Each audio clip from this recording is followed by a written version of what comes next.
Okay, good evening and welcome to the special meeting of the Orange Board of Finance. It's today's Wednesday, January 21st. We'll call the meeting to order at 7:03, and we'll have everyone introduce themselves, beginning on my right. Anna Mann. Kevin McNabola. John Cifarelli, Finance Director. Terry Loomis, Director of Finance and Amity. Jennifer Byers, Superintendent of Amity. Chad Lombardi. Joe Nuzzo. Jim Leahy. Ajit Jain. Kevin Houlihan, thank you very much. Item number 3 is public dialogue. Does anyone wish to address the board before we move on? Okay, thank you. Item number 4, Amity budget presentation. Dr. Byers and Ms. Loomis. Okay. Welcome. Thank you. Thank you for having us this evening. Based on requests from the past, I have abbreviated the presentation from when it used to be about 70-some slides. So if there's anything that I've missed in the abbreviated presentation, please feel free to ask. But So we're not going to do the 190 pages? No. We'll save that. We'll let you save that for after Well, this is our the one I part got is from the over. site. So first and foremost, regional boards of education are guided by state statute as to what we are supposed to do when developing a budget. And the state statute really highlights a particular word, that our budget is an estimate of our anticipated expenditures for the next fiscal year. This is in part because the legislators recognize that schools are not factories, and that the variability with students and with changes that can come from year to year means that we really are estimating what we are going to need to effectively run the school for the next school year. Our budget is guided by the board's vision, which is really to continuously improve instruction, have an efficient and effective use of resources, and provide a supportive climate for students and adults. It's also geared at our portrait of the graduate, which is really what we are aiming to develop in our students outside of their content areas and their grades, but what we hope makes them successful as they pursue either career or college following high school graduation. The budget process is pretty much the same. We start with contractual obligations and federal and state mandates. Those drive about 90 to 95% of the budget. The other small fraction are where we can get department and school requests for different types of program improvements, instructional supplies, textbooks, and sort of all the things that most people think of when we talk about running a school. We begin our process in about September, and essentially from September through November, we work together with our department chairs, with our building principals, with our department directors, and we try to find efficiencies and savings. We prioritize new requests, and if we don't feel that we're able to support them, come up with 5-year plans for when we think we may be able to, and then we reduce or combine redundancies so that we know we have a budget that does not have any extra requests in it that we would not be needed. I eventually recommend a budget, so that's what I've done starting last week. I presented to the AFC, Amity Finance Committee, and you are receiving the same budget presentation tonight in an abbreviated form, and it stays my budget. We come out and we try to get feedback from the AFC, the town boards of finance. Ultimately, using that feedback, the Board of Education will make recommendations, and then they will adopt, and it becomes their budget in March. And it, of course, goes out to referendum in May. Our budget drivers are going to look essentially like those in pretty much any other school district. Contractual salary increases obviously drive a significant part of the budget. Medical benefits, our strategic plan, which are the steps that we're taking to meet those board goals. A decline in debt service is a budget driver in kind of a positive direction this year. Transportation, tech, pupil services is special education, along with a whole bunch of other things. Personnel requests, which are connected to the strategic plan. We have a stable enrollment. We're increasing by 66 students district-wide. And we've talked about this before, 66 is not enough to make a ripple in a school district that has a middle and a high school, so we don't add any new positions necessarily because of increased enrollment. We always have significant unfunded state mandates, and as you're aware, the legislature is about to open, and they often drop surprises on us at the end of the session for things that start on July 1 that we weren't anticipating. And then we do still have a significant amount of uncertainty around our state and federal revenues. which amount to slightly shy of $1 million that sort of offset the budget. So I'll start with our contractual increases versus our budget increases. The orange is the budget increase, the blue is the the wage increase.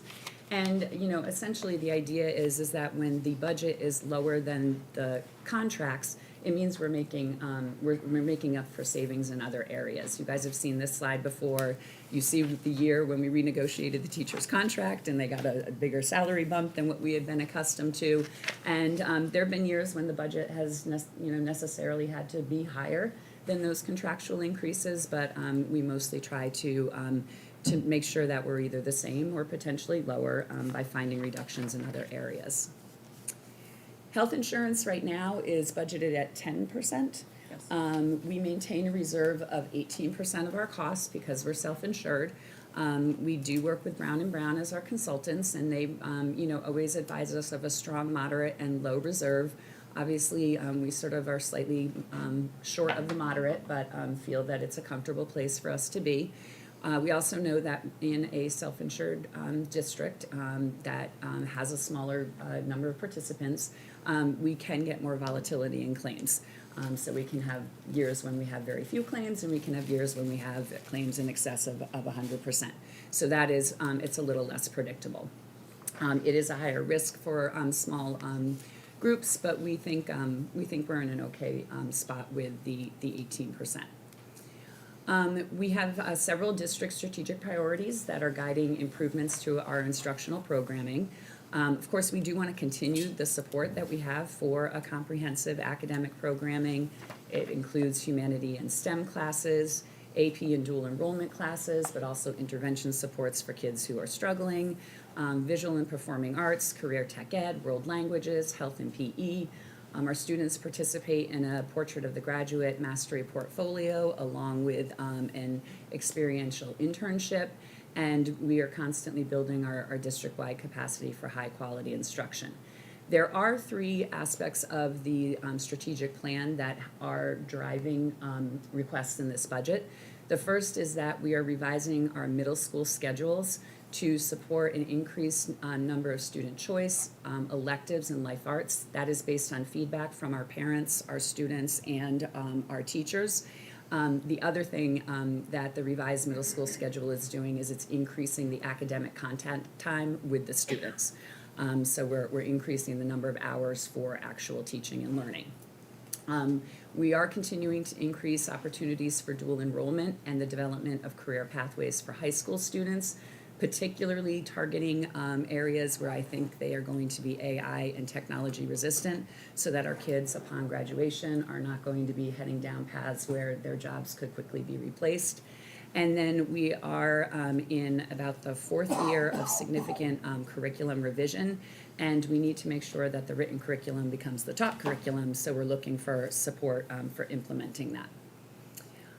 Debt service has a 41.6% decrease, so that is pretty significant. So you can see in the yellow what 2025-26, our current year is, and then what it will drop down to in the 26-27 budget. The green arrow at 27-28 indicates the potential year when we will have a new bond to do some new projects. So we'll talk a little bit about those, but I don't want to portray that somehow this chart may look the same next year as what it looks like this year, because we are hoping to go out for a bond and some building improvements. Transportation, you can see how much we run. We have 26 daily runs, so those are the buses that Amity pays for. Amity contract. As part of our shared agreement with the BOA school districts. We run about 126 special education runs, 9 late buses, and 667 various activity runs. Those are mostly athletic trips.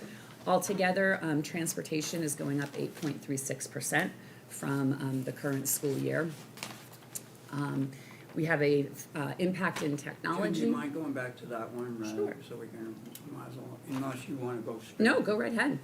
Okay, so we're seeing a significant increase, percentage and dollar-wise, but you've identified nicely above what the components of the overall of transportation budget item is. I assume if I added up those four, I'd be on or close, as they say at Metro North, on or close to the total of that budget category. Is that correct? Yes. Okay.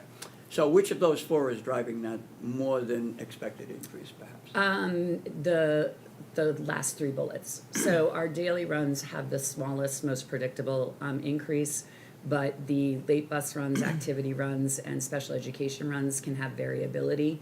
And I do have a slide where I'll show you the special education, the variability from current year to Just the trying next to year. relate cause and effect. Yep.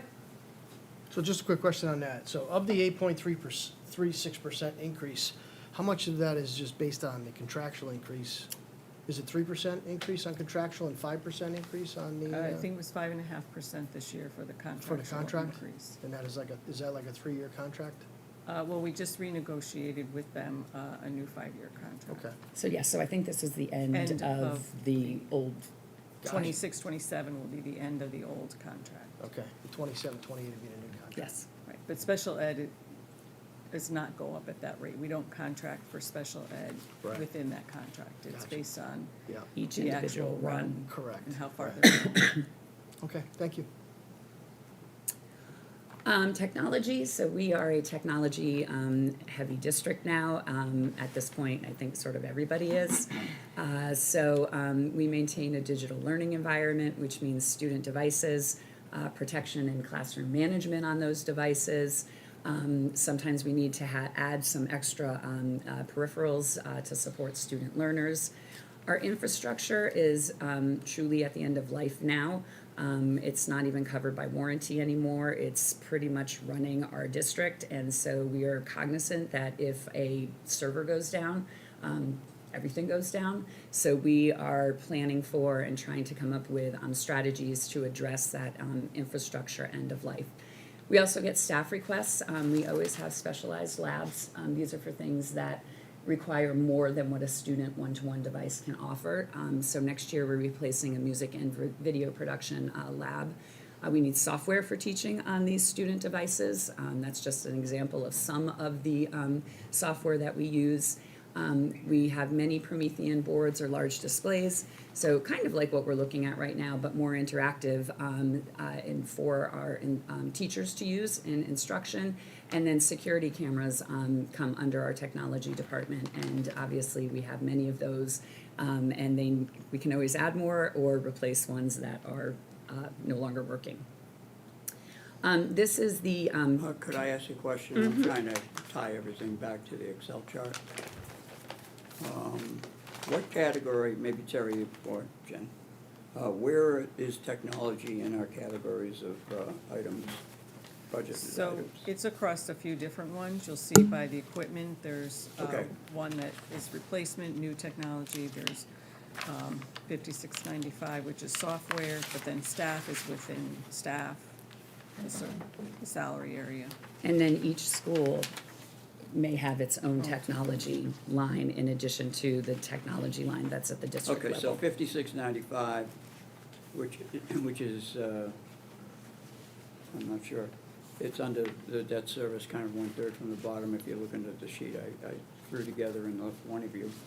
And what are the other ones, or are there a whole bunch of other ones?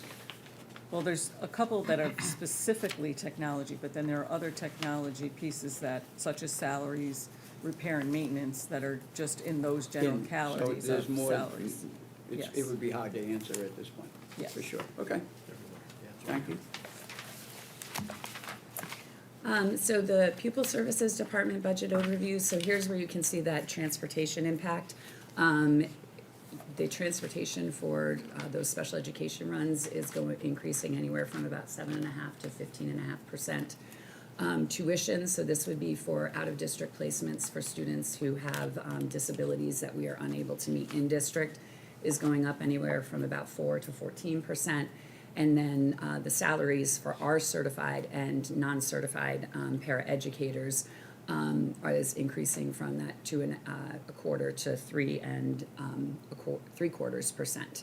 So again, if I could identify where it is on the thing, it would be helpful. So Jen, pupil, or Terry, 5510 pupil transportation would be the That's all transportation. all transportation. That's everything that Dr. Byers had on that other slide. On the other one, okay. And how about the tuition? Is it just? Tuition should have its own line, tuition. 5560. Yeah. Right, okay. I'm just trying to be tracking when I see this, and I'm going back to this, and it looks like we'll have to, okay. The other things that we had to consider as part of our pupil services, we do have one rising out placement, so a student coming from one of our elementary districts who's already in and out of district placement, that we're adding is new. I have no idea which district that's from. We do have a student with one-to-one school nursing services. We have some students that are in hospitalized out-of-district placements, so those are significantly more expensive, obviously. We are reducing the number of our registered behavior therapists, so that's going down since 24-25, but we still need those for some of our programs, particularly SAILS, which is our cognitive, our program for cognitively disabled students and our students in our emotionally disabled program. And then we always have legal costs to consider as we implement student IEPs. So as I look at this, and I see fiscal impact in the pupil services department, which is not a one-line item here, right? Correct. Okay. Are these increases? Some of them, yes, the rising out placement is the hospital services. Well, I was looking particularly at the 670, if I could, Jen. Yeah, Is that increased? Yes. So what was it last year? I don't know. yeah, I don't know. We could provide that answer for you. We can ask and get Well, the difference. Okay, I would like to hear that answer, but tell me, unless you don't know, right, like, is that doubling? Is that going up 10%? That's what I'm trying to get my arms around. So it's all part of the tuition line, so there's public's outplacements, there's private outplacements, and then there's hospital outplacements. On my end, it's all one line, but we Okay. do have the breakdown of the schools that they're going to, the facilities. Okay, is the tuition line one of the lines on this Excel spreadsheet, or is it a bunch of lines? The tuition line is a line on there. Yeah. What? 5560. 50, thank you, Anna. Okay. Huh. And, so wait a minute. What's in the tuition expense line of these five? So Is the, residential hospital services there? that would be in that line. That would be in that line. Okay, so that's going up, if I heard you right, and please correct me, all good. $670,000, and yet if I read this right, the budget for 25-26 is, Roughly $100,000. yeah, $100,000 it's only going up, Yeah. so, I don't Help me know on if that. you, well, I don't think you said that it was gonna necessarily, that line was gonna go up. That's what you're anticipating the cost is for next year. But it may have been 580,000 this year. okay, but that's why I asked if that was Yeah. incremental, and then Yeah, I don't okay. think they know exactly what the, Okay, You that's- can think of this as like the budget drivers for a pupil services department, Okay, right. if that's Which an ma- which- easier way to clarify that. These are the places where we have the larger amounts of funding we have to consider. So just to clarify, the only one that you know is in total increase is the rising outplacement, because that student is not currently with you, Correct. but will be next year. Which probably accounts for essentially the increase, Right. roughly. Yeah, 'cause it's not quite 100,000. Right.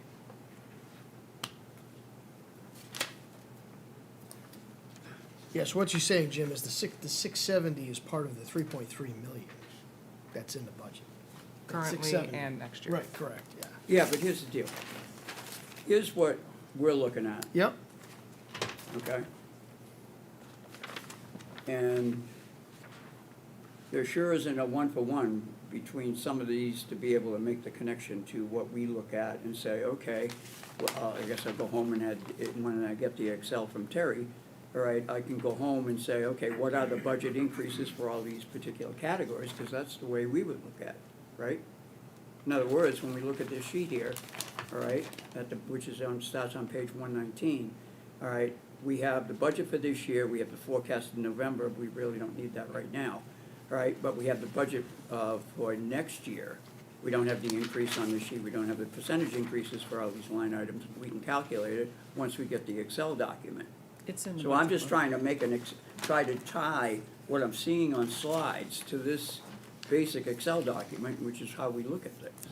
But Yeah, you're- I don't think you can. I think what she's provided here is just basically a general General overview overview, right. of this pupil services department and what's consistent in there. But to your point, on the Excel, if you look at the year-over-year increase on the budget, it's like 155,000. Yeah, But it so- doesn't equate to what's here. Yeah, Yeah, okay, yeah. Page 103. all right. So the percentages are online in the Excel document, and they are in the budget book. So you just. They're have in to- Excel, right? And they are online, and they are in the budget book. Okay, I'm asking you, thank you for that information. You have them in Excel, right? This document is built into this budget. Yes, it looks like So it's, is it the looks like answer it's in no? Excel, yeah. No, the It's- answer is yes. It's an Excel It's worksheet an Excel with a worksheet built embedded in the into that. online budget. Okay.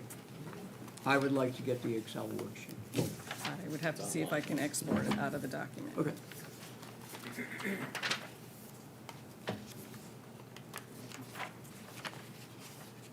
So with the reduction in the RBTs, it's still gonna go up 180? No, again, that's kind of, people don't seem to understand the cost of special ed, so the idea here is to illustrate that a registered behavioral therapist, well, more than one, is going to be about $150,000. They're not, it's not the same as, say, the cost of a paraeducator. Hospital placements are over $500,000 when we have a student who has to go to one. So again, these are budget drivers, not necessarily shifts in lines. So that within one there. student is, all these costs trickle down from that one student? Oh, no. No, these can come from multiple. Yes, sometimes multiple students, sometimes it's just one student who's driving something significant. But the one student right now, you know, the cost for next year Is that currently, one unless rising out tuition placement. is that one, is 91,500 for one student. Yes. Yeah. All right, thank you. So personnel fiscal impact, so again, in order to make the adjustments with the middle school schedule, that we are trying to do, we are going to need to hire, 2 health and PE teachers, 1 for each of the middle schools. We are going to hire 1 world language teacher that would be shared between the 2 middle schools. We currently share a Mandarin teacher. They teach at Bethany on some days, and they teach at Orange on others, and so we'd like to have them offset with hopefully a French teacher in order to create world language programming that's consistent with the high school. We are looking to provide a health services career pathway, and are planning to contract with a certified nursing assistant program that will actually provide our students with the instruction and the tests so that they can complete their certified nursing assistant certificate. We have to hire 1 additional SPED teacher. This is for our high school sales program. We are getting an increased number of students coming up to us from the middle school, but the same number of kids will still be at the middle school, so those additional students do need the extra teacher. Again, sales is our program for our cognitively disabled students, both at the middle and high school. We're looking to hire a STEM instructional coach, which is a teacher, and that would be to support that curriculum implementation. We already have somebody who has strengths in the humanities. It's the curriculum we first started revising, and so this would be to complement math and science primarily, but also technology and engineering.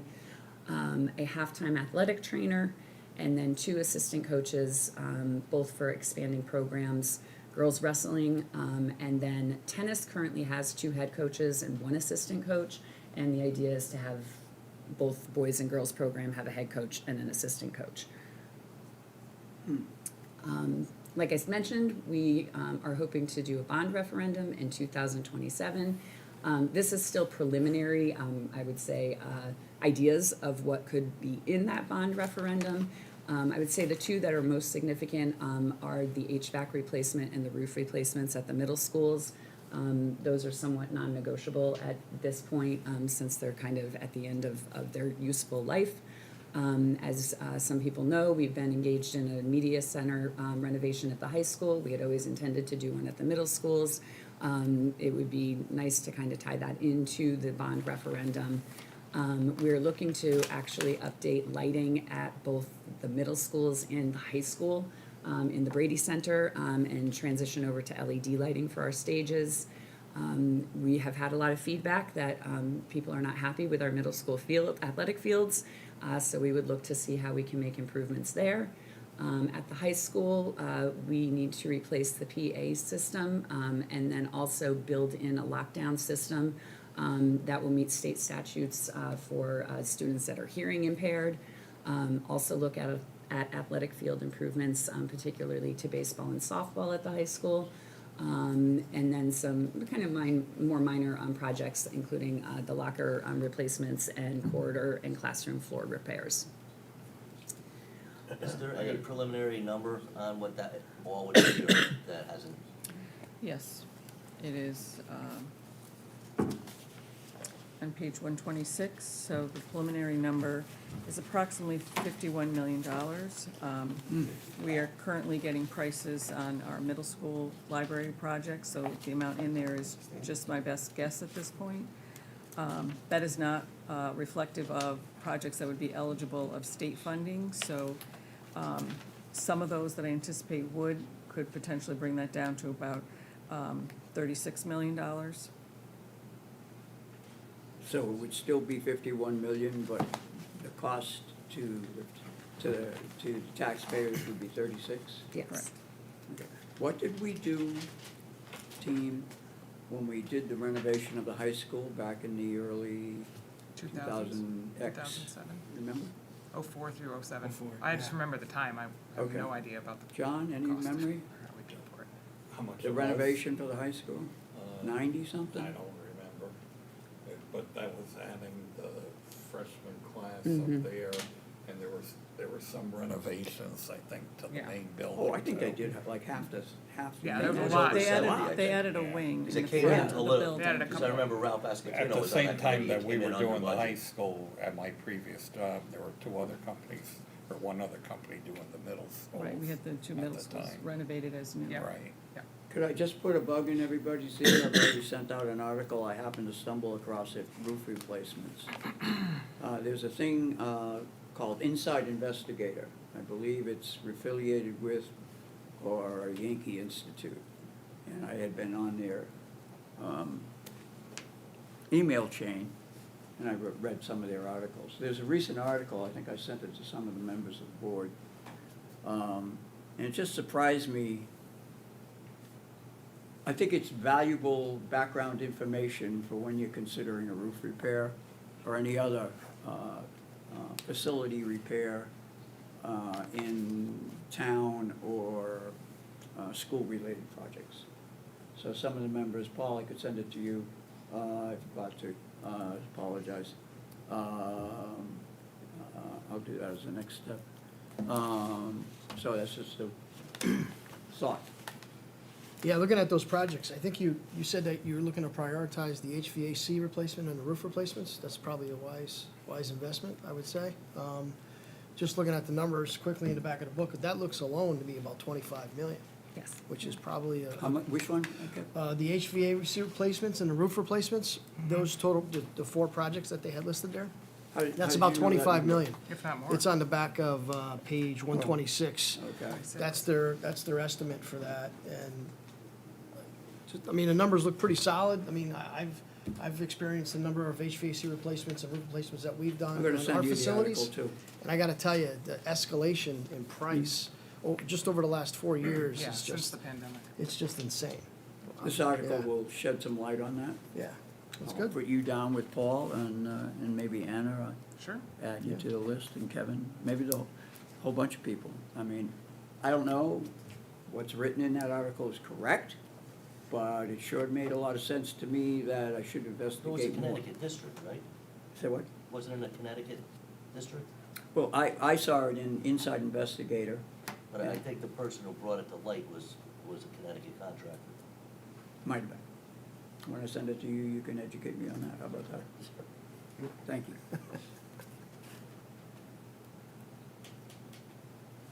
Can I ask a quick question? When you're thinking about all this bond referendum, and I'm thinking about the work that's going into the middle schools, has there been any discussion with the elementary districts about right-sizing the middle school and bringing the sixth grade up? Yes, there does not seem to be universal interest across all three towns. That's too bad. It is. Can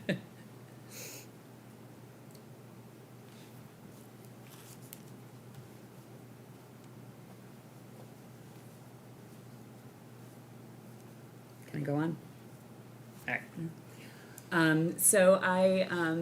This slide has traditionally always been in my presentations, since the ability to set the 2% into the reserve fund for educational expenses. So it was really just more of a notification that statutorily, the board can consider appropriating up to 2% of the current fiscal year budget into a reserve fund for educational expenditures. Our board has conscientiously made the decision and a policy that we would use those monies for capital projects, hopefully reducing bond requests or paying off debt service if we need to do that, so that way we have a lower impact on bonded items, or just by doing the projects outright without putting them through a bond. It's great to see that you're doing this now in September meetings. It had been done in the vacation month of August for a long time. And so I think this is a far better approach for the timing of this meeting. So thank you for that. Okay.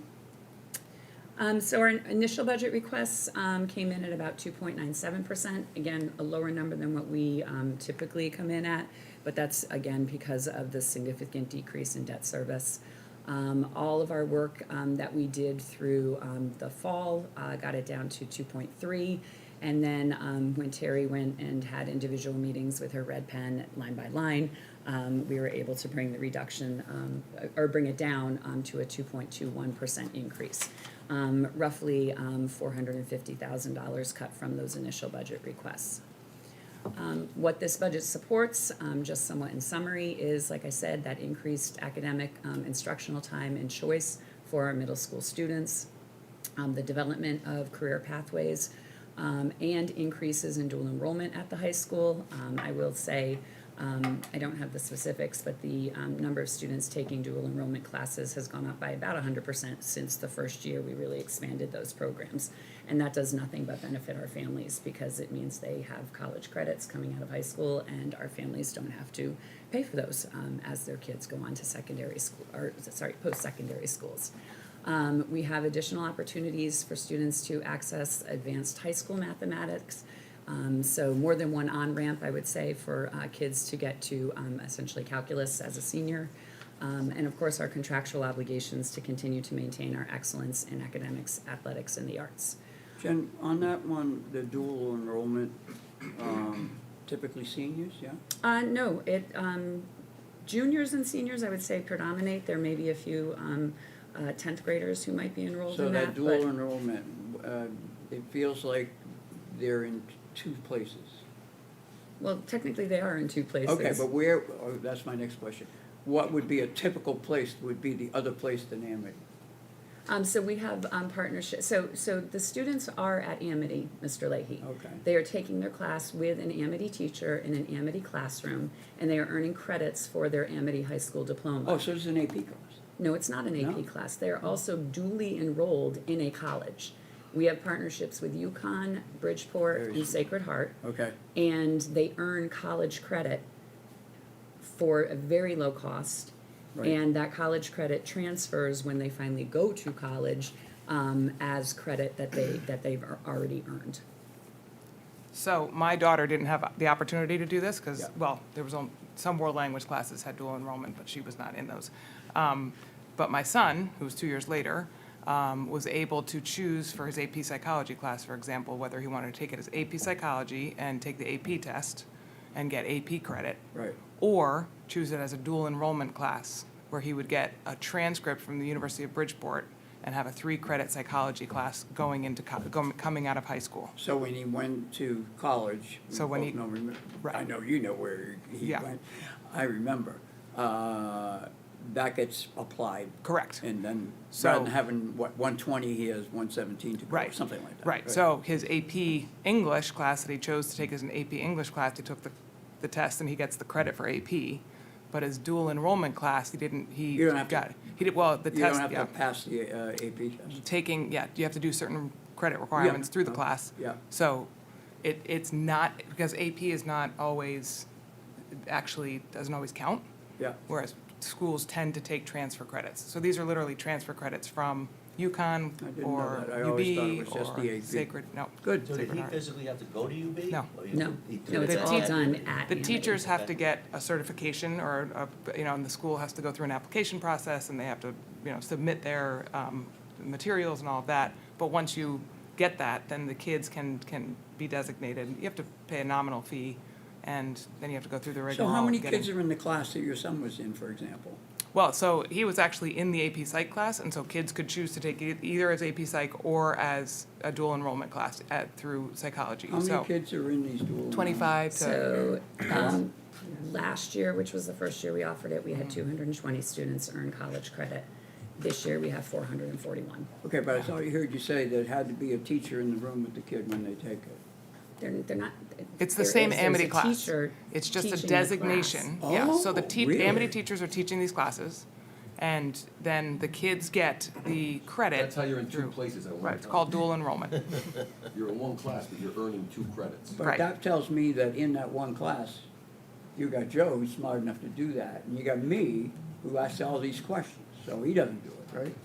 Well, no, if you Is that pass- what's happening in the class? You got No, that? the students register for the class that's dual enrollment. Yeah, Ah, yeah, you choose the class. Yeah. so back to my question, how many students are typically in the dual enrollment class? Well, we still follow the contractual limits of class size, but what I just answered was that in the year we expanded it, we Yeah. had 220 students earn some kind of college credit. We now have 441 in our second year. Okay. And the options are expanding. So the they're 225 more- got college credit, could have been AP? Yeah, it depends on the course, really. No, this was strictly dual dual enrollment. enrollment. Yeah, there, Okay. yes. We have 800 some students So- taking AP tests. If I am in a class which has dual enrollment, and I look at what's going on there, all of those students are there to get dual enrollment credit. Yes, unless Essentially. we don't have high enough numbers to run it, and then we may do AP and dual enrollment simultaneously. Okay, Yeah, there are a variety of ways to, thank you. to run You're it. educating me. I don't know if it's worth it, but you are. The budget supports student activities, particularly in this one. We did put in some funding for the Trident, which is our student newspaper. It's won national recognition for at least 3 years in a row, but what the funding is actually doing is allowing it to be published online. So it's not just in the actual newsprint format, but it's available online. And then again, the coaches for the growing athletic programs. We already talked about the technology needs, so that's just a quick summary of that. It supports our curriculum and instruction, particularly our curriculum writing and implementation, our pupil services and student mental health, and that's particularly the increase in students in sales. And then it has both those short and long-term facilities improvements. Of course, the budget numbers are driven by our average daily membership, so you can see how that's shifting for the 26-27 budget. You can see Orange had the biggest decline in enrollment, so that's actually making your change decrease. Bethany and Woodbridge both go up by just a very small number of students, but again, because of the proportion, they have experienced a bigger swing. So as of January 12th, the town allocations for a 2.21% budget increase are listed here. Of course, we collect information from across the state. So as of January 15th, the average superintendent's proposed budgets were about 5%. The range was 2.21 to 9.8. If we look just in our DIRG, you can see that the average was slightly higher. The range is a little bit closer, 2.21 to 8.83. Obviously, the 2.21 is Amity. We are currently the lowest budget in the state of Connecticut. And those are proposed budgets, right? Yes. I did want to, again, point out that we have transitioned to an online budget. So in order, I just wanted to make sure everybody knew how to access it. So if you are on the, oh, this is not projecting. Hang on. Let's see what happens here. Any luck? Uh-oh, Whoa. blue screen at that. Looks like a Chris problem. Okay, there we go. There we go. So if you're on the Amity website and you go to the Board of Education tab, right below, there's a tab that says Budget, and if you click on that, and you go to this big yellow box that says Superintendent's Proposed Budget, and click on that, you will get to our ClearGov doc. Again, this is designed to make maneuvering through the budget much easier.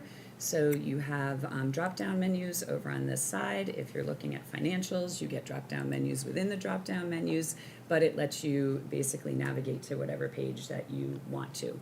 I know that many of you have the paper printout. It is not really intended to be printed, so it is much more accessible to go and look at the budget online.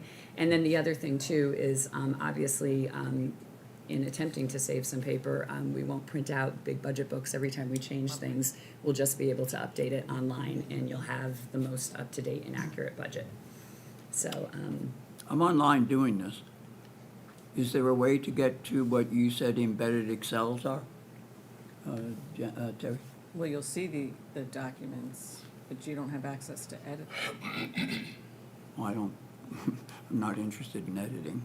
Well, that'd be the I'm only way you interested in could pull doing out the analysis. Excel. Okay.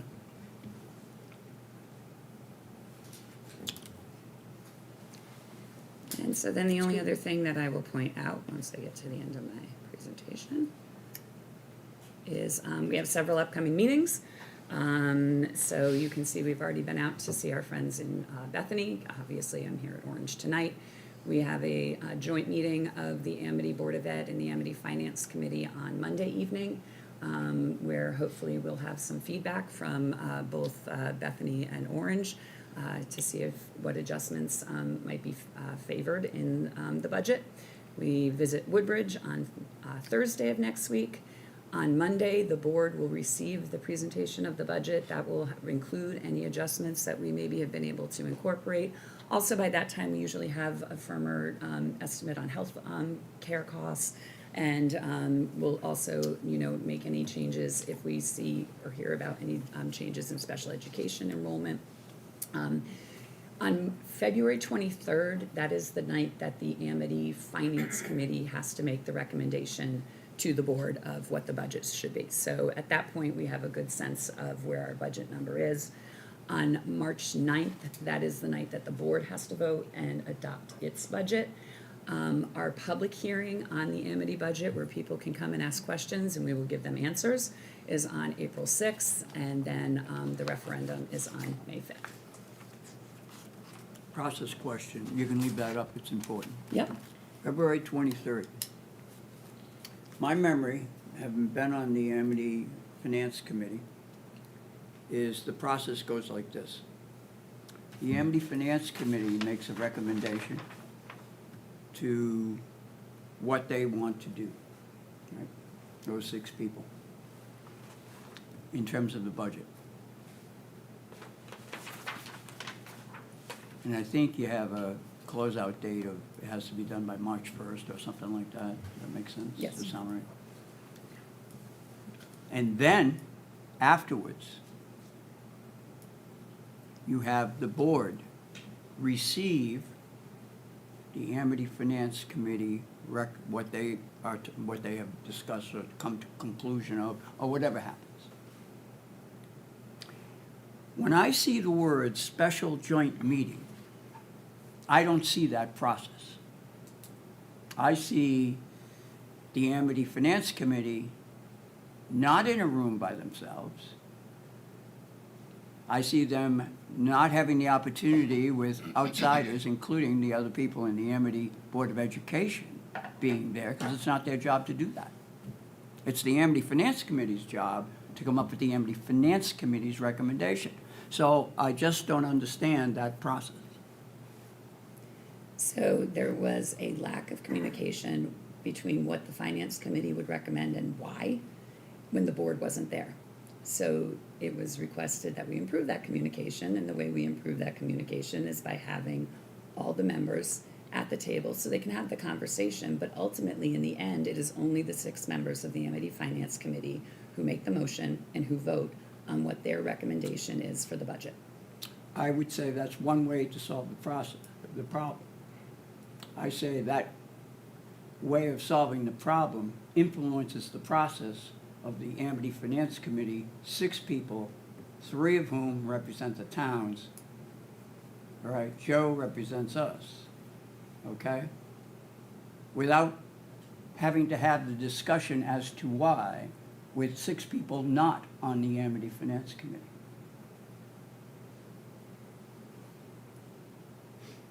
I think it's a big issue. Okay, thank you. So Jim, you would prefer it to be separate? It was separate for a long time. As a matter of fact, But it sounds Going back like the to an- request But- was that they I'm- have greater communication. I can understand what you're saying, but it's a public meeting like this is. Right, anybody can come. Everybody could be in that room anyway. Yes. Yeah, but only the Amity Finance Committee is Around the table, Votes. at the table. right. Right, and votes. And still, only the Amity Finance Committee But votes. the board's there to ask questions and They're to have a dialogue. dialogue.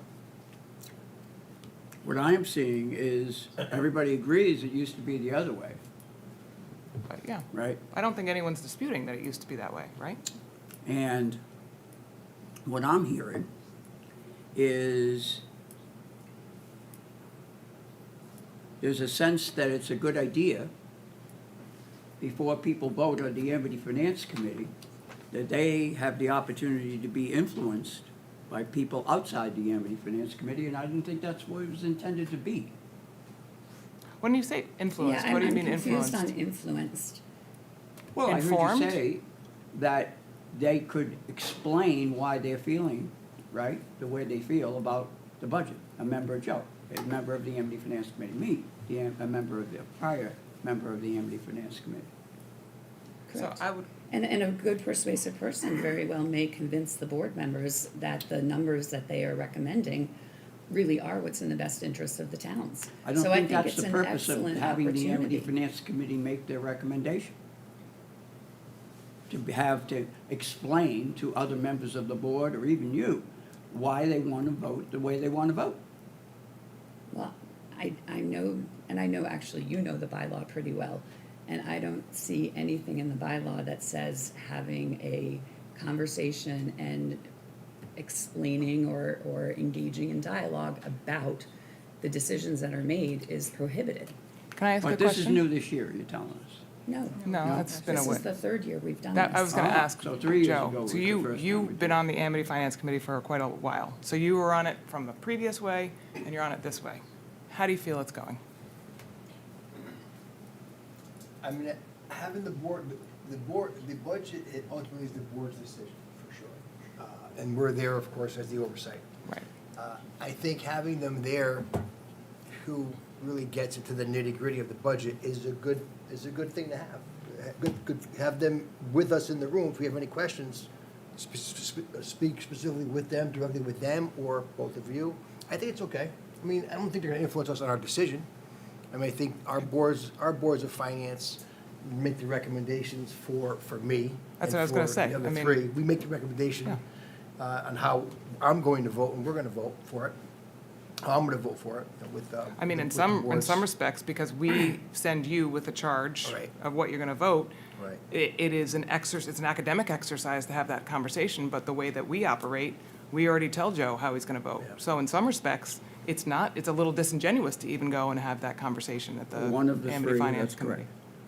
correct. Well, I mean, that's the only one that we have any control over, I mean, the right? influence is So- with this I was board. talking about the process, Hannah. Okay, and I'm talking about our process. I agree. I'm just saying that this, you know, there are, Okay, we each so have different processes, right? This at has each of the been three towns. instituted since 2024. 3 years. Yes. Is the vote done at the same, like everyone's together or talking, and then does the group separate and then they vote, or is it all, everything's done all at the same kind of? It's done sort of all at the same time, but again, because, you know, it is a public meeting, we can't actually say, Yeah, no, no. You can't I was leave, just- right? I was just curious how the whole thing went down. I've never seen it. well, you're welcome to come. And who made that recommendation? Where did that? It was actually a request from the Board of Education and some of the AFC members. That was collaborative. Yeah, because I think people just felt like there were gaps in information and what I think the first year we did it, we only had one joint meeting at the end of February, but we found it to be so helpful that they actually requested adding the one at the end of January and the one at the end of February. Because we do make changes in the budget throughout those 2 months.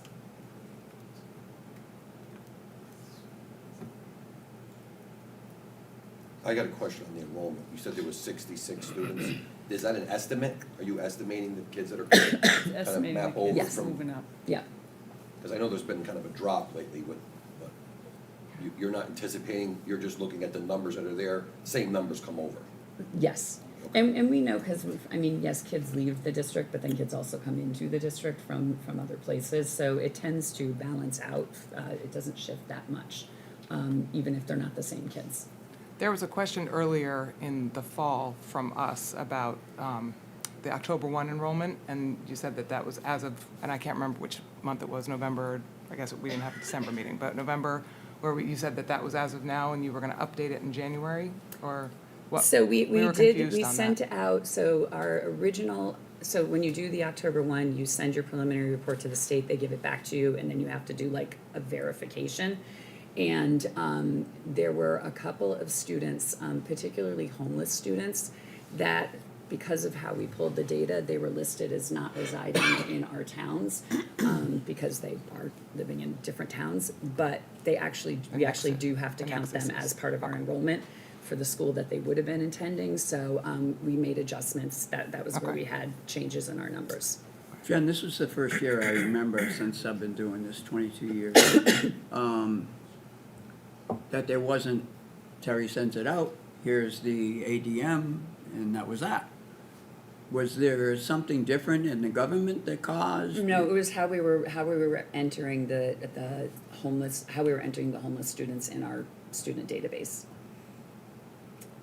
So we just haven't had that situation That before. population's grown. Yeah. Right. So it was kind of a new circumstance? Yes. Yeah, because when we were here, and I think it was December. Yeah, I couldn't remember which Yeah, one, it was November, December, whenever we 15th. got it. Yeah, we were talking about it, and saying, geez, this is the first year I happened remember Does this the ever state like happening. divide them up? No, so again, so we noticed it because we were looking at like how many kids are from Orange, how many kids are from Bethany, how many kids are from Woodbridge. And there's a handful of students who, might have their street address from Shelton, but they're coming to our school. And Gotcha. so they would be students that weren't necessarily coming through in our count because they weren't the Amity students per se, because they weren't living here. And so when we started to reconcile the numbers, we realized that we have to treat them as if they are living in one of our towns. And we added them to the town that they left when they became homeless. So it was an appropriate reflection. So their last known Yes, residents, essentially. correct. Yeah. This reminds me of that presentation, I don't know if you were on the board at this time, Anna, but I had learned Most that people, when we start talking about when, homeless, when a student, say, in a town, and they go to a magnet school or, what's the other kind of a school, a choice school? Not the type that. Charter? Charter school. Charter school. Yeah. That the state reimburses the charter school and reimburses the town. And I think there was a guy who, we watched a little bit of his presentation as well. It's fascinating, so I'm not surprised. Is there an option for the district to hire people on a contract basis? It depends on what we're hiring them. So and one of the increases that you have for full-time people, one of them is a curriculum coordinator, I forget the exact language. Seems like it's something that's gonna start and end once the curriculum is implemented. Is that, So- would it be smart to add that person? So we have actually, so we've used consultants, so that's to help us with the curriculum writing process. And actually, over the course of the 4 years we've been doing it, have managed to increase our capacity, so we no longer hire consultants and do the work in-house with the staff we already had. For the curriculum implementation, which is where you have a coach who's actually going into the classrooms and helping teachers implement the new curriculum, that tends to function better as an in-district hire because we want them here literally 185 days of the school year. And a consultant or a agency would actually probably run us more money than just hiring a teacher who would work for the district and give us less flexibility.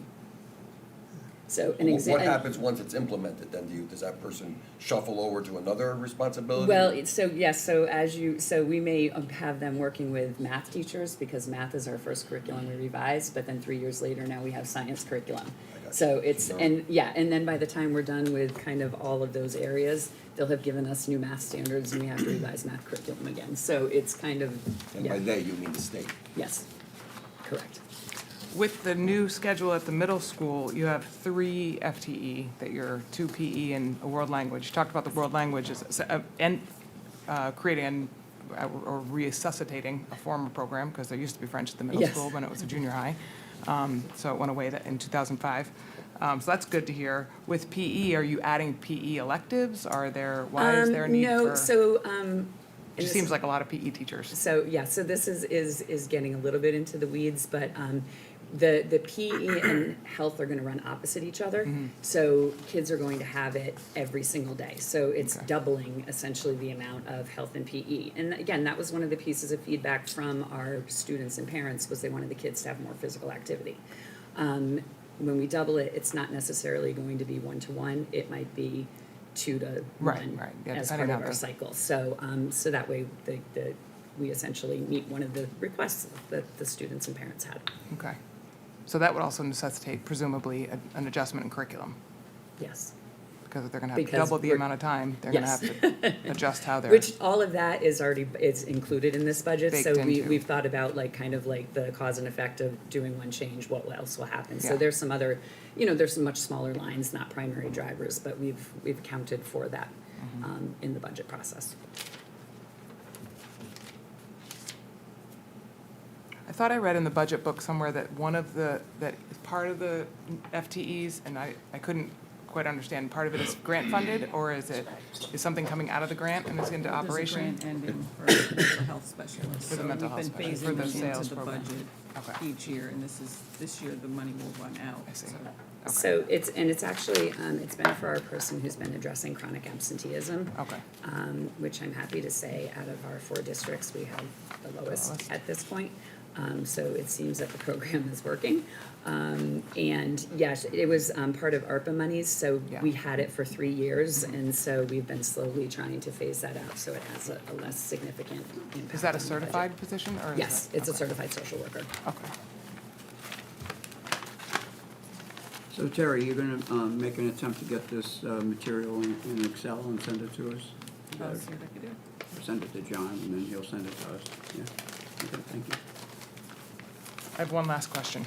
Sure. I know you talked about technology and, the infrastructure and stuff. Have you had any conversations or been at the Board of Ed table or with your admins about the implication of artificial intelligence and All the time, how every you're- day. And does that have a fiscal impact in terms of how you're going to work with and prepare students for a world with artificial intelligence? Yeah, so if you see one of the software requests on there, it's for Magic School AI, which is the artificial intelligence program that meets the student data privacy laws for the state of Connecticut. So they can't just, our kids can't just hop onto ChatGPT, but we have to use platforms that we know are protecting their student data. Some of our title money has been used to provide training for our teachers in how to effectively use AI. Title money is one of those things that may be cut in the federal bills that are coming through, so we would have to probably make some adjustments. But I will say we have an exceptional group of teachers on our AI council, and they are doing an incredible job at teaching our students and teachers how to effectively use AI. The career pathways that we're really focusing on, and we have one in education already well underway, and like I said, the other is health sciences, because I feel those are two areas where AI will have the farthest reach. We still need humans teaching kids and taking care of kids, and we still need humans taking care of us. The other two that we're considering is I would like one in emergent technologies, because I think if you pick the things that AI won't touch, and then you sort of embrace it, and you go into the areas where I think most of our students may end up having a job. And so I'd love to do one in emergent technologies.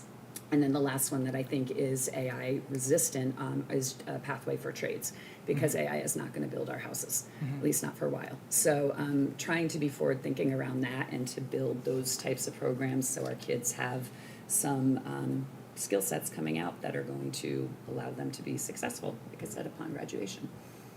So learning how AI is going to be implemented in different industries, that to me would be a career path. So that the emergent technologies would be one where we would look to do that. And AI will certainly impact education as well. Mhm. It already has. Yeah. All right, It will continue. yeah, well, get it's gonna, more. I think it's so early, we can project, but anyway. I'm glad you're, hey, you were putting in, I think it was last year or this year, a finance course, I think it was required, 1 credit. Yep. Quick, how's it going? All of our students are taking it. So, and we are getting feedback that they are finding it useful. So they take it as 10th graders, and so before 10th graders? 10th graders, yes. So before they go out and get jobs or have to think about college planning, they already have their personal finance course under their belt, for the most part.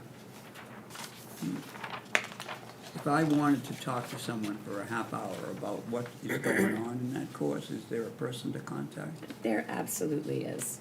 So, yes, I will email This has nothing email to you do their with the name. budget, Yeah, I'm just curious, yeah. you know? Oh, that's good.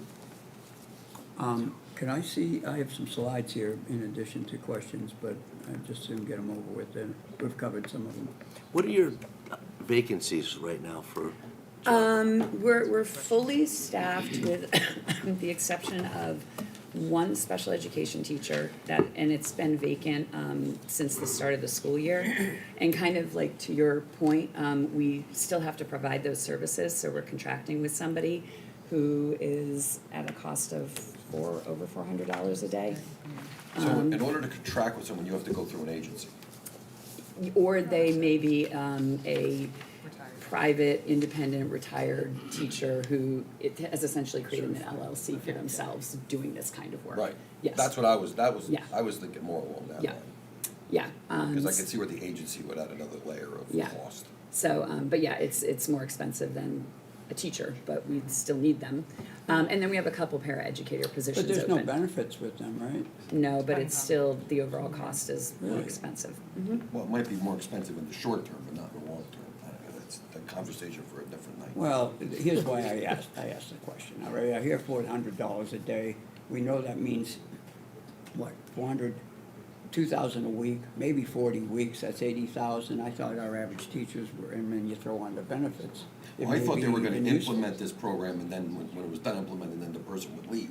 But Yeah. it sounds like they just roll into something else, and then to something else, and so it's, It's a if you kind of a get- It's a- perpetual Yeah, implementation. it's also a very common approach to embedded professional learning. It's ongoing and embedded professional learning, because you can have your instructional coaches working with teachers on implementation of curriculum, but also with student engagement, with various instructional techniques, but there's a lot of things to use instructional coaches for, so it's a direction that districts have gone in order to create a more ongoing embedded approach to professional learning, rather than the one-shot, November, March, one day, everyone goes to a workshop, and then everyone goes home and does their own thing anyway. So, All right, I created some slides based on, Terry, thank you, Terry, for sending over the usual material that she sends over every year in Excel. And I'd like to present it quickly. I would call it observations and some analysis of data.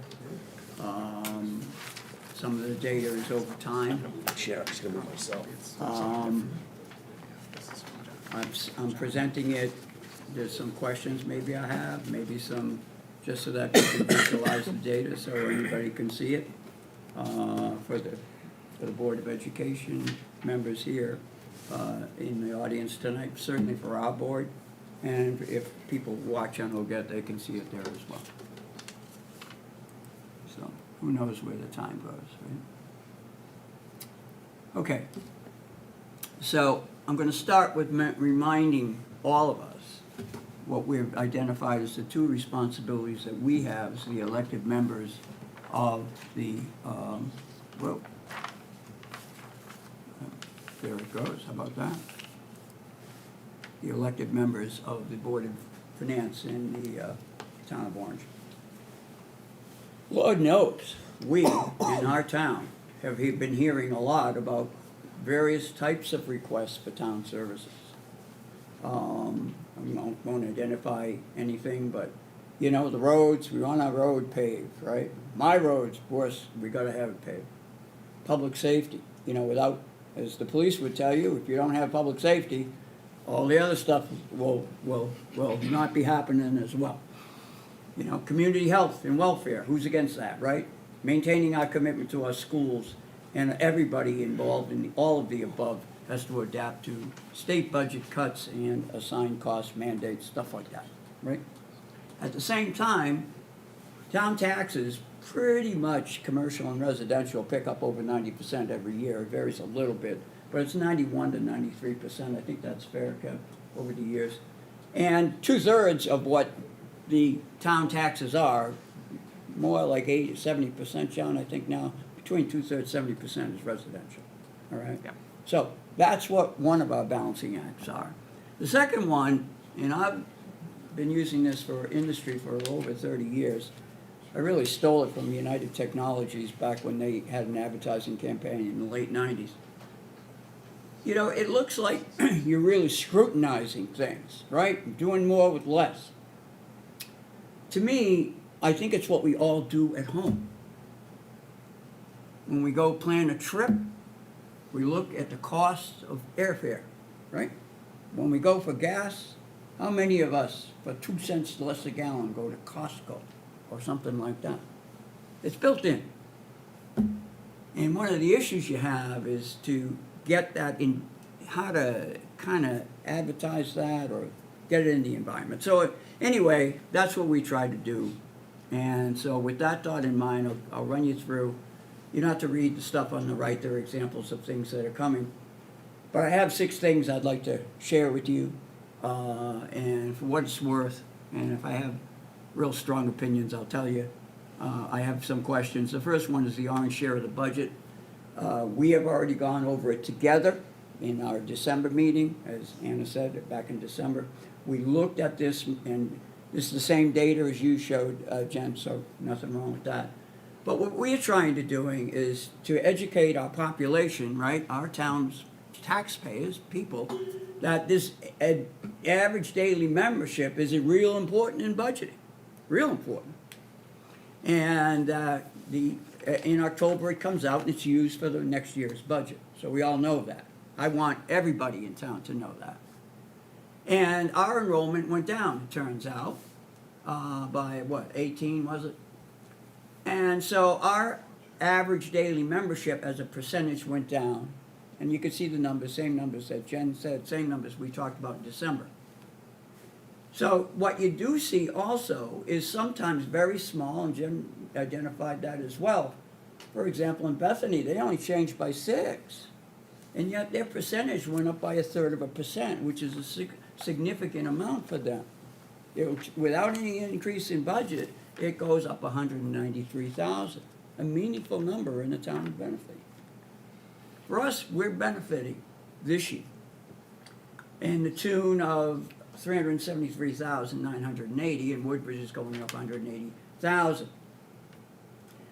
But that's just one snapshot of a year, and we had talked about it last time, but since Amdy's coming in, I thought it was valuable to mention it again. Now, there's the ADM number in the blue circles, you can see it. This is for the enrollment that we just talked about, October 1st, 2025. And, you know, over time, a number of factors will drive changes in students from each town attending Amity. People move in, people move out. And Orange's total, as you can see in that red box, me attempting to do a red box with checker marks, is 7 through 10, plus the ones in outside placement and BOCAG. And Anna reminded us, if we all remember on the team in December, that some of those grade 12 outside placements, 6, may stay 6, same 6, for more than just 1 year. That doesn't mean they march off, different from the 150 we see in grade 12 there. So we educated ourselves in the last meeting. Why not share that? Okay. But one of the things John was quick to pick up, and one of the reason I picked up the slide, was to get a way to forecast the direction for a town's ADM next year. You can only get a guess at it, but you can have an educated guess. As you subtract all the 12th graders, so as you see in Bethany, they've got 67 up there. And they have in 6th grade 76. Now, all things being equal, if grade 12 leaves and grade 6 comes in, that means they're going up 9. But look what happens if you're in Orange. If all 150 leave, and likely they will, I think most of them graduate, right, or go on, well, we have 196 in grade 6, right? And so you can start projecting 2 years out, 3 years out. It's not perfect, but it's something, and it's based on data. All right? So the Orange example, as you can see, I've already talked to it, that 150 goes out, you get rid of that, you add in 196 from 6th grade. Now, the what's unknown, and this is a question I do have for the AMI administrator, Jen and Thierry, what's been the history from 6th grade to 7th grade? Is it small? Is it an average of minus a couple? Because that's when people tend to maybe make a decision. I'm going to have the same question from 8 to 9, because I think people tend to make a decision on those grades. Do we have data on that? So I haven't updated it probably since 2020, but I have an analysis of the prior 10 years, so from like 2010 to 2020, I can get you a copy of that. Okay. The other thing we have is so you don't have to do this work, we complete this work with a company called NESDEC every single year. Mhm. We'd be happy to provide you with the report, and then you don't have to worry about doing all this. Well- Projecting. No, why did we, was there a reason for stopping? Because you were not superintendent in 2010, so you said they had this data from 2010 to 2020. Somebody had asked this question, not you, but a different member of the community, so I had just done that as sort of for my own instructive purposes. It's nothing we've ever maintained as part of our budgeting process. I just kind of wanted to see sort of how enrollment shifts I was thinking transitioned this, over time. is it valuable to know what happens to that 196 to go to grade, to when it enters grade 7, each year? No. Because again, we have students that are, we're gonna educate them no matter what. if the number changed to 160, it's gonna be the same as if it went up to 220. And again, we have no prediction of which kids leave versus who moves in and joins our district. You know, we do have some private elementary schools, and they don't go on to pass sixth grade, so we get kids coming out of those. Okay. So it's not, as you say, it's not a perfect science. Well, and enrollment predictions in terms of impact on FTE, for example, Yeah. are more relevant at an elementary level Absolutely. than at a secondary level, because you're not saying, you know, only 22 kids can be in a second grade class.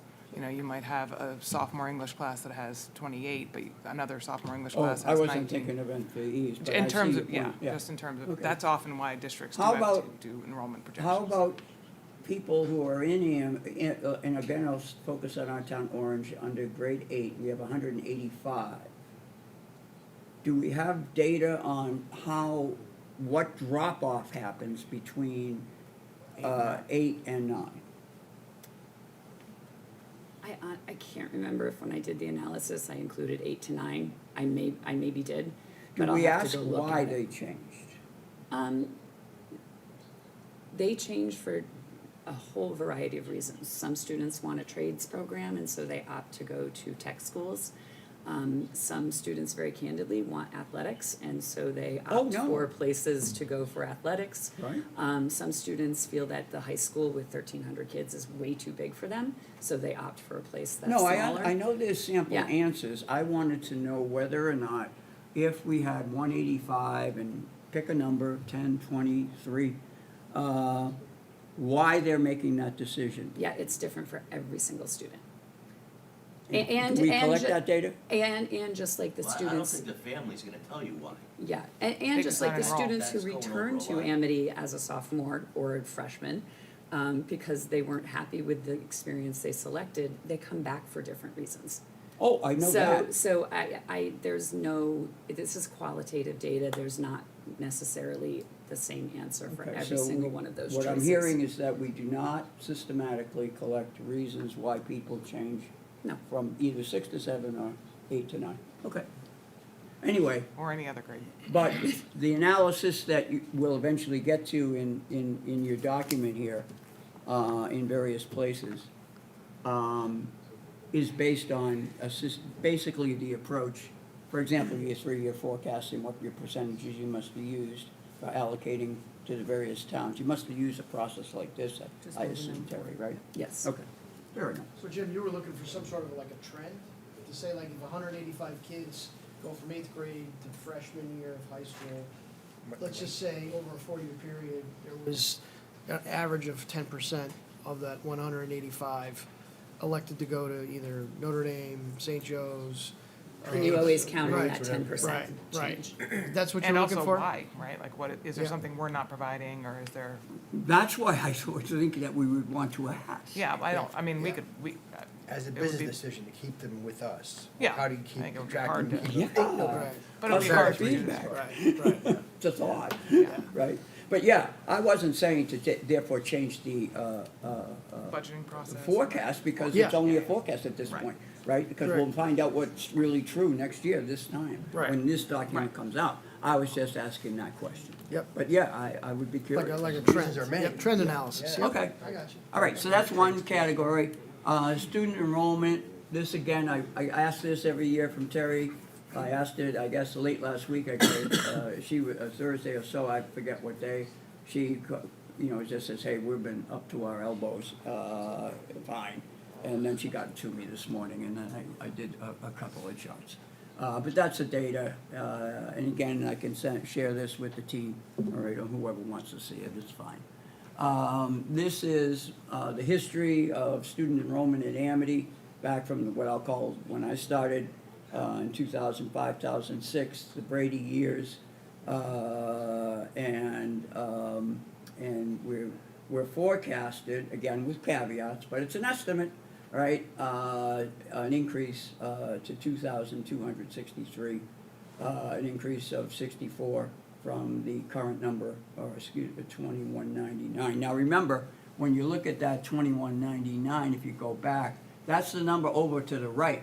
Notice that's not the ADM in the circle there, right? It's the one over to the right that has to include all, okay? Okay, and we have to budget for all.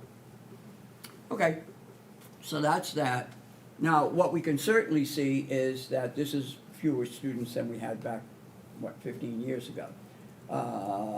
And over the last 9 years, we can see that the average has been a little bit over 2,200. Seems to be on the rise up. Whether that continues, well, we'll see. But it certainly seems to have a small trend being started there back a few years ago.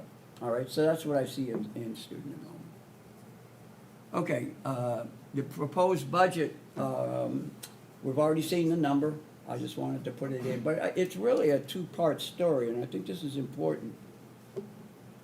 We have a proposed budget of $59,394,490, if I got the number right there, Terry and Jen, which would be that 1.285,490 increase, 2.21%.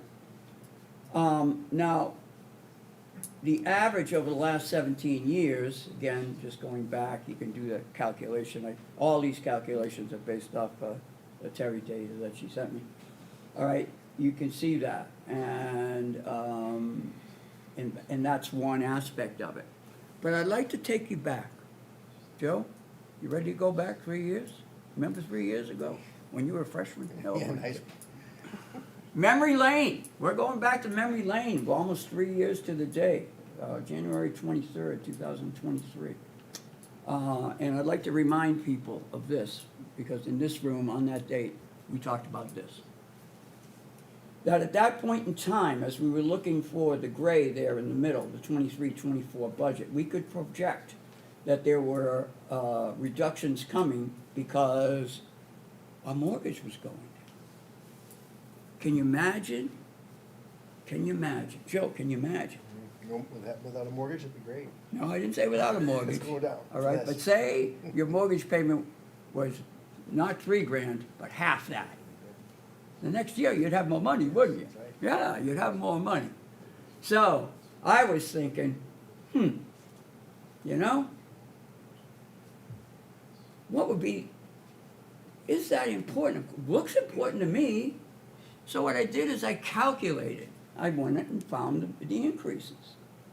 And what I learned by doing the math was the average over that period of time, I think it was whatever number of years, 15 years, they were variable, but the average increase was $838,000.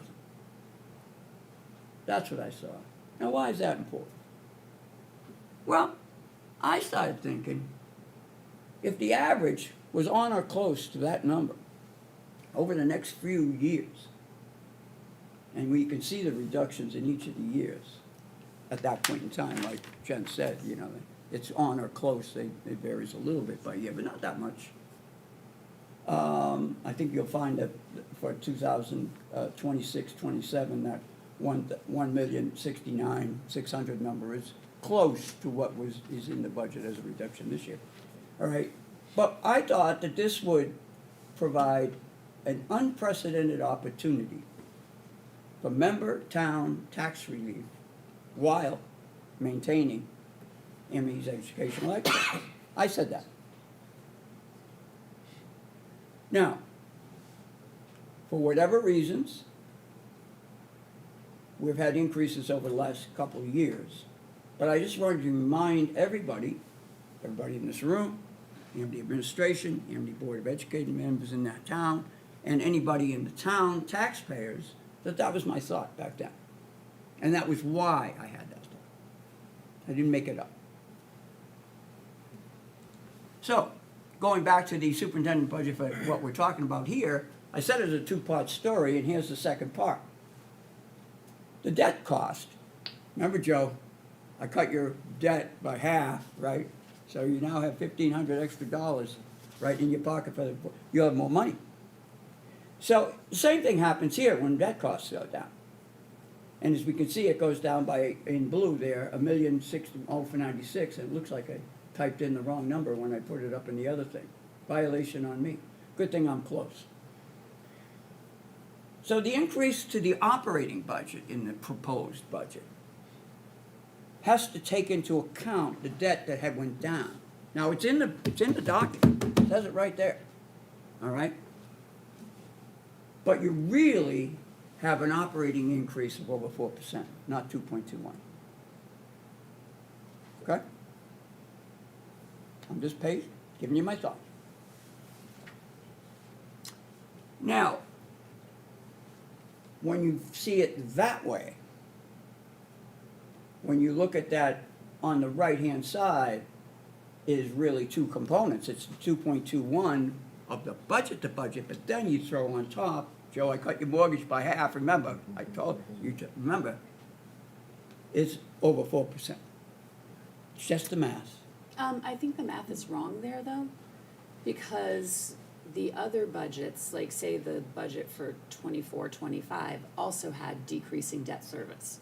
You're right. So I think the bars aren't comparing the same thing, You are absolutely right. which shouldn't on a Here's bar what I graph, they decided compare not the to same do. thing. Here's what, Jen, I thought through. Okay. I could have, and for this I'll walk up here and show you. I could have put 2.21 and what's the difference, 1.8, 1.85? I was going to do that, and I decided not to not complicate the argument. But it is absolutely true. Well, but then I think it's not I agree the argument's simpler, it's just not, it could be misleading for people not to understand that Well, the preceding years also have some debt service that That's decreases right. that are built And into I would them. argue, And there are other years that would have had flat debt service or oh, maybe we had flat increasing, check. That right? was So- the first thing I noticed 3 years ago when I was looking at the document where I found it. And that's where I came up with the thing. But it is absolutely correct that by this same logic, the true increase, by the logic I'm presenting right now for this, for 2026-27, is on top of the 3.49 and on top of the 2.97, which is why I believe I presented that one of the years it was over 6. Yeah. Okay, but we're on the same page as Okay. to the apples and oranges, Okay. 100%. Okay, resource requests, here they are. Data from Terry's chart. The yellow on the right is proposed. An observation, we had flat FTEs, more or less, over a 10-year period. It's just the data. And in the last 7 years, we've increased by, looks like 27, about, assuming that the yellow becomes the yellow and not less. But it's certainly at least 21. And that's data. Now, that reason 2009, 2010 is up there in color is for a reason. And that's because that's when we had 2,549 students. And I just threw a couple of the others, but you remember the chart from before. So I'm just telling you that's the data. Okay? Now, the fifth and second last item to present, again, right from Terry's chart, is data about the budget, the increase in that year, and the surplus in that year. Increase in that year, surplus in that year. One color for each. And here we are.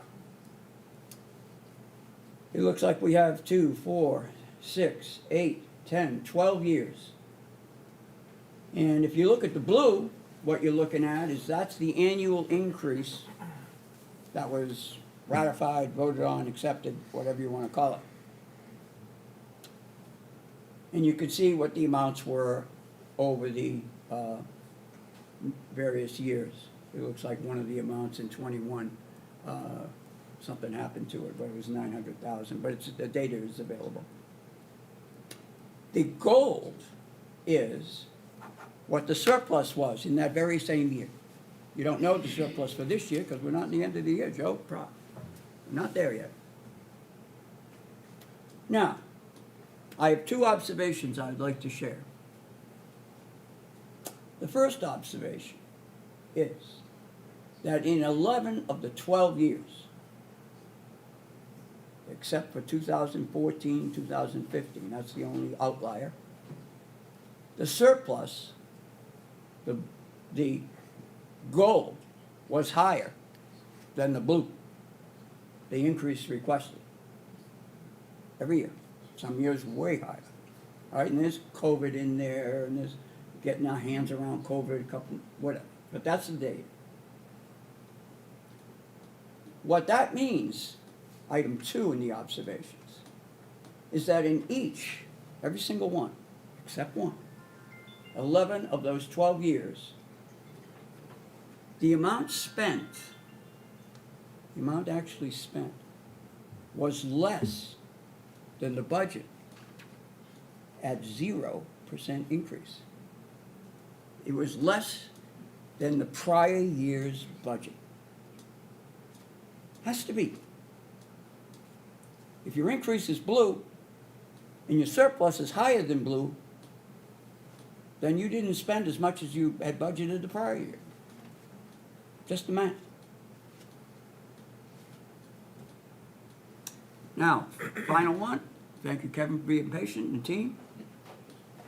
In the back of the document, I was able to, and it's a little clearer on the sheet that I gave everybody on the team, and it talks about a 3-year forecast, so I summarized it, and I hope I didn't goof up the data and put it in, but you can see the proposed for current year of 59, 394, 490. And what you have is increases over the next 3 years. You can see the budgets, it's in the back of the document. It's on this one here, over on those columns that I gave the team here. See that one, Joe? Those 3.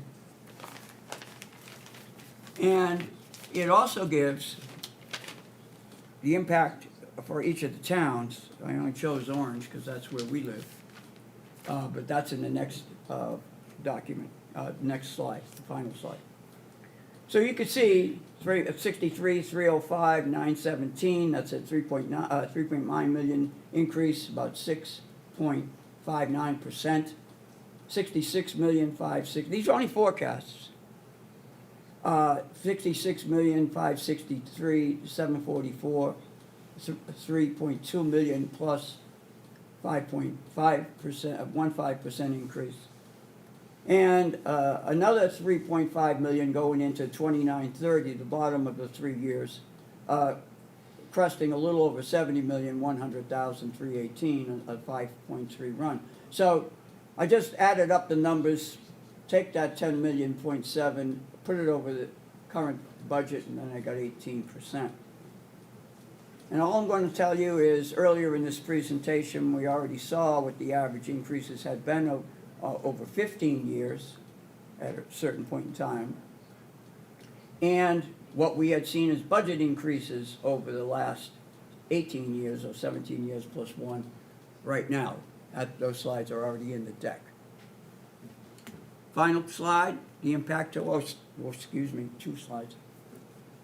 Final slide is what we're currently forecasted for, what we're doing right now, and what we're proposed, what our share would be in the proposed, what we have in front of us. We got a break this year because, as we mentioned, our population went down about 0.75%, something like that. Right, but we now know that our population is rolling down from 6th grade, heading towards the promised land of 7th. And anyway, and the data is right in there, right, in the deck. You can see it goes up a significant amount in each of the next 3 years. So I thought right now, we all ought to know that. We should at the Board of Finance know it. We should on the Amity Board of Education know it.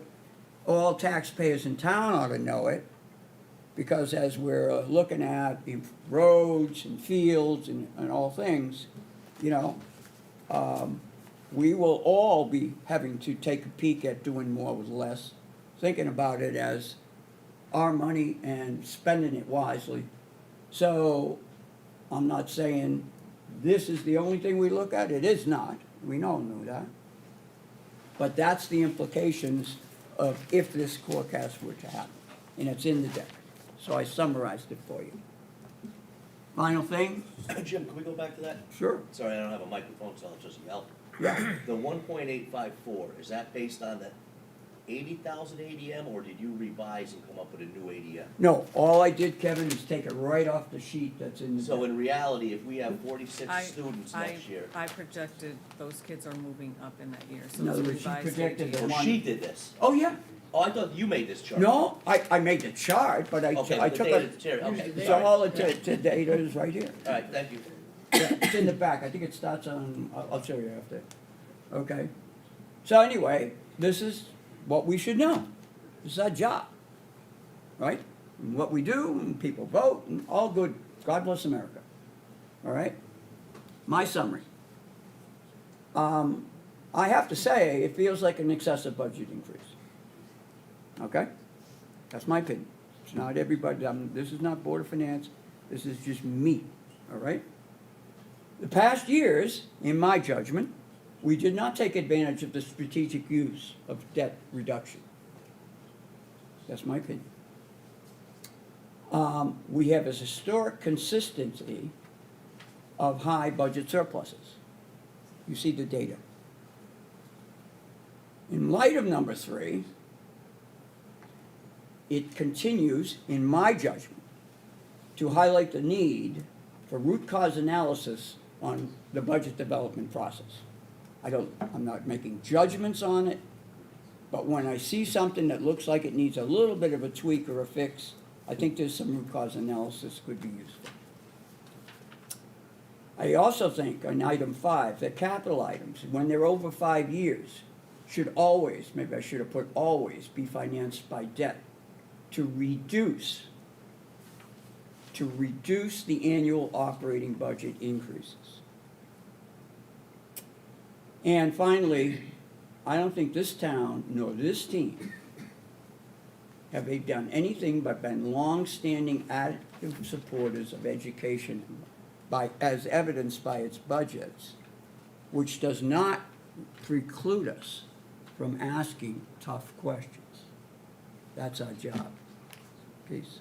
I'll answer any questions, but that's my summary from going through this deck and finally getting this in a place where I can read it and then summarize it for the team.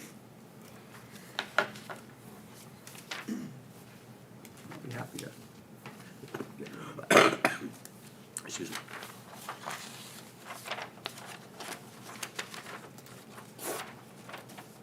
Anyone have any further questions? No, listen, I think it's interesting data. One of the things I wanted to point out is on page 27 in your budget book. And in there, it says salary, benefits, debt service, special education, transportation, tuition accounts, special ed account for 83% of the total budget.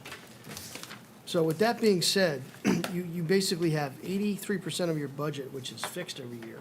You know going in contractually what transportation looks like. You know what tuition looks like from a dollar basis. You know what special education looks like, and you budget for your salaries.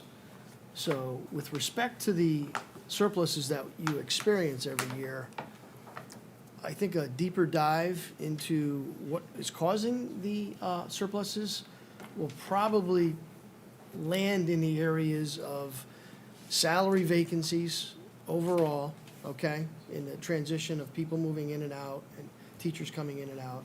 And it seems like the medical benefit component is consistently Not in the last 2 years. underrun. Well, the last 2 Yeah. years been Yeah, either. yeah, but Well, over, last year but went over over. that 15-year period, it seems like Yes. medical is kind of the main driver, so. I think the other main driver is actual special I was gonna education say. that we end up having to pay for versus what Yep. we have to budget for. Right, You know, case in point, Yep. some of those students that are in hospitalizations Yep. don't even make it out of their homes for months on end. And so we have to assume that they are going to budget for them for those expensive places. Right. But then sometimes they don't end up using them. And we don't know Right. And it would, given how expensive those are, it would be irresponsible not to budget for them. Correct, yeah. But on the flip side, predicting, even saying, we figure they'll only use 75% of it, it's just not, Yeah, and that is the other big area, is special ed. right. That was what I was gonna actually kind of make a comment about, just in respect to the kind of comparison of FTEs from 2009 through now. I know from my time at Amity and, being part of the process, that a huge push in the decade that I was an administrator was working to bring students back in-house where we could service students through our own programming and building up programs, which inherently means you need to increase your FTE because you have to have teachers to teach those students who you bring back from outplacement. So while it increases FTE, it does decrease the overall budget, presumably because special education, I think, has gone up. I don't know if this is district-wide, but certainly in my current district, I think over the last 5 years, tuition costs just, kind of year over year, tuition costs have gone up something like 225% or something. It's It's insane. astronomical. So, imagine if we didn't have that initiative of bringing students back in-house. Not to mention that the idea of public school is that we try to work to meet the needs of students through our public school. So I think that is my understanding, is that a big part of the increase in FTEs, not to mention graduation requirements and all of that stuff, and change in schedules and all the We other also things. So I'm happy to expanded our talk about that. Security force during that Right. time period, and we also brought in social workers, which we didn't Right. have. I was going to say the So mental it's a health little needs of different. students and the identification of Have students any of with that, 504. like, dropped off and just been replaced by other positions, or are they still with you? The think it's social only workers and increased. the Security are there, yeah. Well, the security, obviously, it's not Yeah. gonna change. The social workers, that's the same thing, the mental health needs of students hasn't gotten better, it's going downhill, and so we need those supports. And like even in this year, that one additional special education teacher we're asking for is for one of those in-house programs that prevented us from sending kids out of district, to probably a more expensive placement. But again, when you have profoundly cognitively disabled students, they need a certain level of care that just requires teachers and paraeducators. So yeah, I would say that is we haven't really added, this is the first year, honestly, with the requests for the health and PE and the world language, that we've added kind of an academic teacher to expand programming in the 8 years that I've been here. We were mandated to do it with personal finance last year, but by our own, will, this is the first time where I've seen an increase of something academic that's not been SPED or security related. My quick question back to the presentation was that the contractual increases slide, you had at 3.87. Those are all contractual, all All bargaining units? Yes. Okay. What were do you remember what the teachers is next year? I want to say it's a little over 4. Okay. Yeah. When you say an average like that, Terry, and again, maybe everybody's at the top level, but I don't know, is that taking a person's salary in year one and then year two, the delta, and then adding them all up and dividing, and the average is 4? In other words, does it include both the step and the increase because of Yes. Yes. maybe getting a Yes. higher degree or Yes. something? Yes. Thank you. What's the per pupil expenditure for this, even just this year? I don't know if you have. It's The overall cost, Yeah, per pupil. 25,000-ish? Yeah. The tuition's over 20,000, so that is the basis for it. There's Education, two say, numbers. average, One it's a big is- number. The Yeah. number, and I mean, it I know seems we had very it clear someplace. that It's on the we could start worksheet with that 0% we have. increases every year, but there's a fear factor here, is what it sounds like. Per pupil And obviously with expenditure, is the that budget, correct? with the surpluses, It's 24. we could start with 0% every budget Thank we've you. had here for the last 10, 15 years, if you think about it, based on what Jim showed. But how do you do that? Three. no, Joe, Or less No, than zero. Let's think, no, no. And nobody's championing zero, okay? I'm just telling you what the data says. It's 24. You cannot have zero, that's in any one particular is year average. you could have Oh, zero by yes. that theory. Yes. You can't have 0% over 10 years or else you never change your budget at all. Right? But with, yes, but with the So, I services mean- as the way they are. Yeah. That we need to do a better job at something of getting to the root causes. We know where their savings are coming from, but it just seems like the fear factor of special ed, Well, of. It's more than that. To Anna's point, I mean, she's looking at realistic actuals, where Yeah. you're looking at special education tuition and outplacement going up 225% over like 4 or 5 years. I mean. That's not including transportation. Correct. Yeah, I mean, I think there needs to be some sort of legislation done that caps. 100%. That caps special these ed. special ed costs I've been saying that for a by long time. year. To the private companies I've been that saying are that for a long time. basically gouging Yeah. school Yeah. districts. It has to be a cap set, and I know the legislators have not done that, but I think there should be some kind of a cap, even if it's 2 or 3 times the average cost of a student. After that, it's on the parents. There has to be something that says, hey, we're gonna give you $75,000, that's it, 3 times the average cost of a student, and that's it. Or- We're not doing that. The other side, they could reimburse us more than what they Right. currently do, right? Right. So we have to spend 4.5 times the per pupil expenditure to Right. get not That's a high. 100% reimbursement, That's high. right? That's high. So both of those proposals I know are in Yeah. the legislature, but whether they are successful or not remains to be I'd rather seen. take over zoning control. Yeah, So- and we got a lot of healthcare woes coming down the pike. Okay. Anyone else? So we're gonna do the same thing that we've done for the past 3 years. So any questions that people have, if they think about them later, please email them to me and Terry. We create a document that has the question and has the answer. It's publicly facing, so everybody can see the question and everybody can see the answer. So we're happy to get that up and running as we go through this process. I'm just actually surprised at your vacancy rate from other districts in the state. Yeah, we're doing okay. It's amazing. So, thank you. It's a good place to work. Good kids. Oh, no, I believe it. I mean, talk to some teachers. So, all right, thank you very Thank much. you very much. Thanks, folks. Thank you, Jerry. Okay, I think item 5 is what you already did, What's that? Amity budget discussion, after the presentation. Oh, okay. Well, Unless I- anybody I has did. anything else to Chad was talk about. starting it, Deanna was championing. All right? I mean, No, that's good. all So good. if nobody has anything further on that, then let's go to It's item up to 6. Kevin. Well, when are we gonna have our conversation about what we're sending Joe forward? That, we won't do that till February later? 6th. Okay. On the 6th, On, yeah. on our whole big budget discussion Correct. day. Yeah. And that way, any That's why I questions, would- any more information, Yep. That you know, makes sense. come up with stuff. That's why I put this Come together, with- because I couldn't figure this out. Yeah, I just, yeah, I mean, I thought they're. 'Cause I thought we said that at our last meeting, that we would do it at the all-day meeting. We'll have a conversation. Yeah, I yes. just don't want it to be through email again. No. No, we decided that won't happen.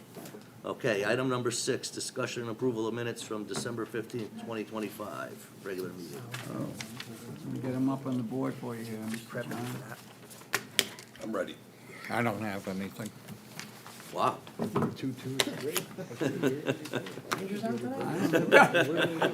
Well, they lost again last night. The way That they're kept 'em up. playing, who cares? Oh, Kevin, I'll get it up here if we need it, but, leave me a minute. But it could be. So we're here on, 2000. Can't even use this anymore, people laugh at me. Can't, they get what they can, but how do you go at zero? You root for that You team? could, but you really can't. At least the Yankees got their man The today. results are, you could, at the end of the year, but. 5 years, 160. 2 opt-outs, 20 million. John, you fired it right by me. So he's got up the Jim, do you have any changes? I Or anyone else? spent 8 hours on this today, so, On the minutes? no, on what I presented. It's like, oh my What I God. presented. I I thought was that, trying to get them up. I didn't think it was that bad. Show people that we're doing the work here. All right, team, here we are. Talk about a Here's the consultant. minutes. God, how do you get rid of this AI stuff we're introducing? All right, You got no shot at getting rid of that AI stuff. Oh, it's my friend. everywhere. All right, Amity update. Joe. Mr. Nuzzo. Mr. Nuzzo, you got Joe. Meeting at meeting. 5 bullets and no edits. Come on. That's because it's Who's 132 better than you? degrees. All right, so I presented some stuff. We approved some minutes. We made, we looked for the dates. We changed Rose them. memo, of course. That one's gonna be in August, John, the pension board, right? About a We, penny. oh yeah, the pennies, that's it. Remember, you owe me Oh, money. is this the penny? You owe me money, Jim. 100. Yeah, we're not reliving that. Calculated it. I'm funding that. I'm serious. All right, I'm good. Anybody got anything here? No one else? Okay, so is there a motion to approve the minutes? Is there a second? Second. Second by Anna. Kevin. All Well, those- Kevin's got it. Any, oh, Kevin? Yeah. Any further discussion? All those in favor? Aye. Opposed, abstained? Unanimous? Thank you. Item number 7, Mr. McNamara. Motion to adjourn. Second. All those in favor? Aye. I'll go. Meeting adjourned at 8:53. Thank you all very much. Very good.